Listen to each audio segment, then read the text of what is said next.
আমরা যে পরিশ্রম করি এই পরিশ্রমের মেন আমাদের হচ্ছে জায়গার সমস্যা।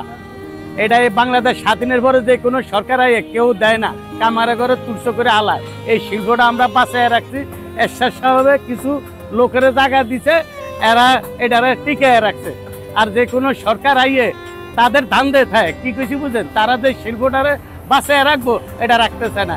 এখানে অনেক অনেক রকমের অসুবিধা আছে।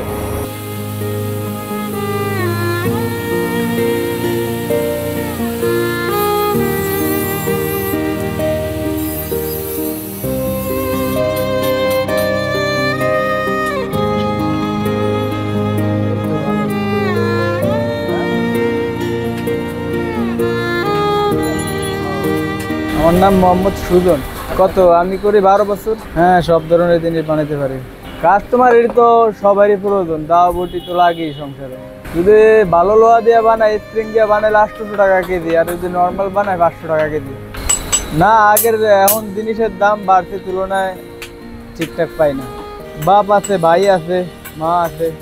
লোহার হাতুড়ি, দাও, বডি, অনেক কিছু বিল্ডিং এর সামগ্রী যন্ত্রপাতি এখানে তৈরি হয়। আর এনতে সারা বাংলাদেশে নেয়, বাইরেও যায়, বাইরেও মাল সাবানে নেয়, বিদেশেও নেয়। তা বুঝছেন, এটা আমরা কোনো অনুদানও পাই না, সরকারি কোনো সাহায্যও পাই না।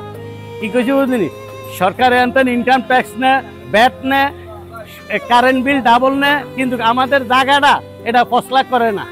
যে মেয়র আইয়ে ওই মেয়রে মোটা অঙ্কের টাকা টোকায়। কি কইছি বুঝছেন, এই জন্য এটা ফসলা করে না। আমাদেরকে একটা থান দিব যে ওই জায়গাটাও ঠিক রকম দেয় না।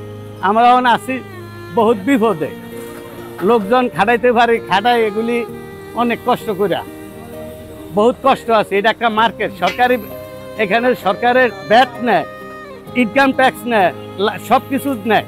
আমরা দাঁড়াইছেন এই জায়গার 14 টাকা স্কোয়ার ফুট নেয়, কিন্তু আমাদেরকে জায়গাও বুঝাই দেয় না ঠিক রকম।